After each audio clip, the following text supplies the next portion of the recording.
আমার জীবনের ভীষণ বড় একটা স্বপ্ন পূরণ করতে চলেছি, চুল স্ট্রেট করবো। এটা প্রত্যেকটা মেয়েরই আশা থাকে, তো সেই পূরণটা আজকে করবো।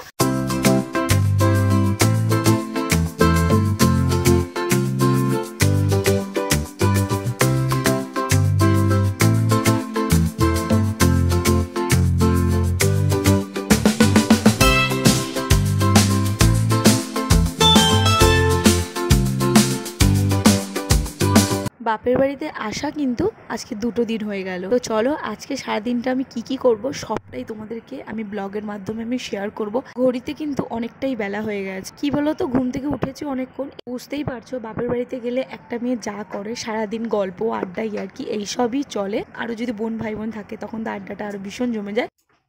বন্ধুরা দেখলেই অনেকটাই বেলা হয়ে গিয়েছে, আর বুঝতেই পারছি না ঠান্ডা নাকি গরম, মানে এইরকম ফিল হচ্ছে, কখনো ঠান্ডা লাগছে কখনো গরম লাগছে। তো যাই হোক, এখন কিন্তু ঘড়িতে প্রায় 1টা বাজতে যাই। তো এখন গুড মর্নিং তোমাদেরকে বলবো না, আর ছেলেও ঘুমিয়ে গেছে। তো চলো এখন বাইরে যাওয়া যাক। বাইরে ওখানে মাকে একটু জোগাড় করে দিই যাতে তাড়াতাড়ি হয়ে যাক, যেহেতু আমার হাজব্যান্ড খাবে। তো চলো বাইরে যাওয়া যাক। এই যে দেখো, এটা রান্না করার কথা আছে, দেখা যাক নিয়ে যাই।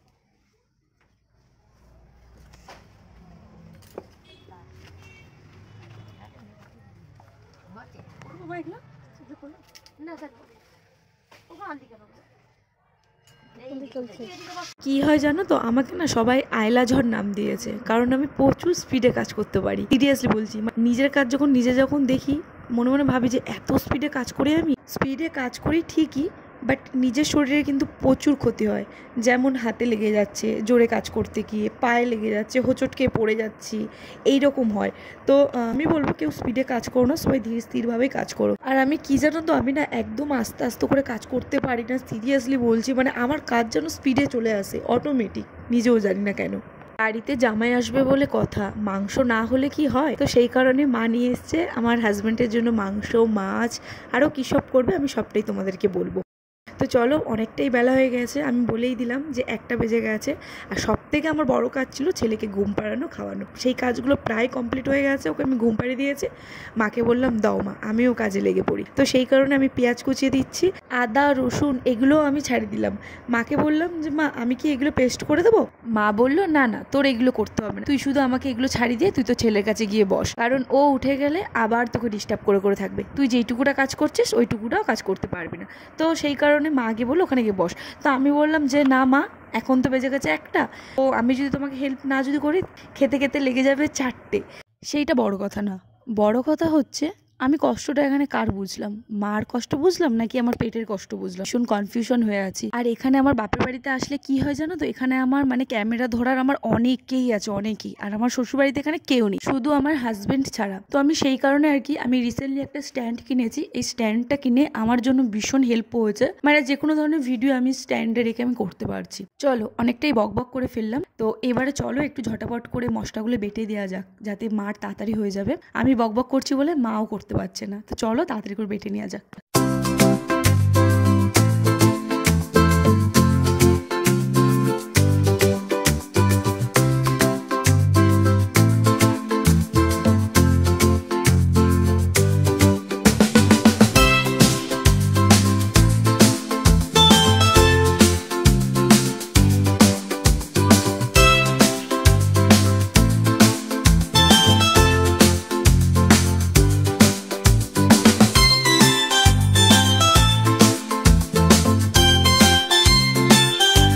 তো চলো, এখানে আমার আদা রসুন পেস্ট করা হয়ে গেছে। এবারে আমি শুকনো লঙ্কা আর কাঁচা লঙ্কা একসঙ্গে পেস্ট করে নেব। পেস্ট করার পরে দুটো ফ্লেভার যখন একসাথে হয়, রান্নায় মিক্সড করে করলে কিন্তু যে কোনো রান্নায়, মাংসতে দিতে হবে এমন কোনো কথা নেই, যে কোনো রান্নাতেই তুমি যদি এরকম করে পেস্ট করে দিতে পারো, সেই রান্নার স্বাদ কিন্তু একদম অন্যরকম হয়ে যাবে। মা কিন্তু আমাকে কন্টিনিউ বারণ করে যাচ্ছে, বলছে যে তুই বাটিস না, তোর বাচ্চা আছে, তোর হাতে ঝাল লাগবে। আমি বললাম মা, আমার শ্বশুরবাড়িতে আমি এর থেকেও বেশি লঙ্কা বাটি, তো দাও, আমার কাছে কোনো যায় আসে না।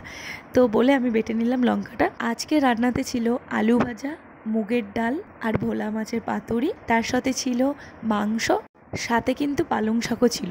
তো বন্ধুরা, এখানে আমি পালং শাক করবো। তো পালং শাকটা মা রান্না করবে না, মা বললো আমাকে রান্না করতে।